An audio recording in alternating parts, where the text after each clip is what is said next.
Sunday పొద్దున్నే 4:00 ఎవరైనా లేస్తాడా? కానీ నేను లేచా. ఎందుకంటే ఒక ఎక్సైటింగ్ ప్లాన్ ఏసుకున్నాం మా టీమ్ అంతా. సరే ఇంత పొద్దున్న ఎక్కడికి వెళ్తున్నాం అని మీరు అనుకోవచ్చు కదా!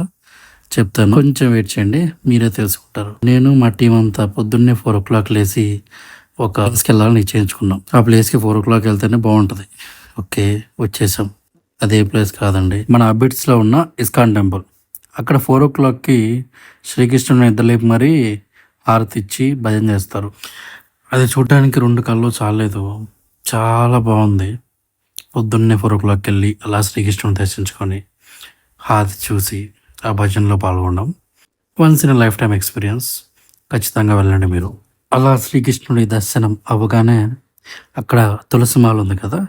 ఆ తులసి మాలకు దండం పెట్టుకొని, తీర్థం పుచ్చుకొని ప్రశాంతంగా గడిపాం. సో, ఎవరన్నా పొద్దున్నే ఇలాంటి ఎక్స్‌పీరియన్స్ కావాలంటే ఖచ్చితంగా మీరు ఇస్కాన్ టెంపుల్‌కెళ్ళండి. హారతితో పాటు ఒక మంచి అనుభూతి మీ సొంతమవుతుంది. ఇంకా అలా ఇస్కాన్‌లో ఎంజాయ్ చేసిన నేను మళ్ళీ రోడ్డెక్కాను. ఇప్పుడెక్కడికి వెళ్తున్నామని అనుకుంటున్నారా? మీరే చూడండి.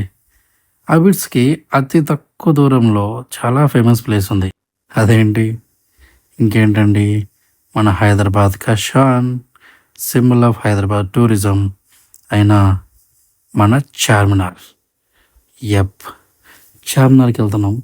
అది అవ్వగానే ఎందుకంటే అక్కడ భాగ్యలక్ష్మి అమ్మవారి టెంపుల్ ఉంది కదా! అది కూడా చూద్దామని చెప్పి డిసైడ్ అయ్యాం.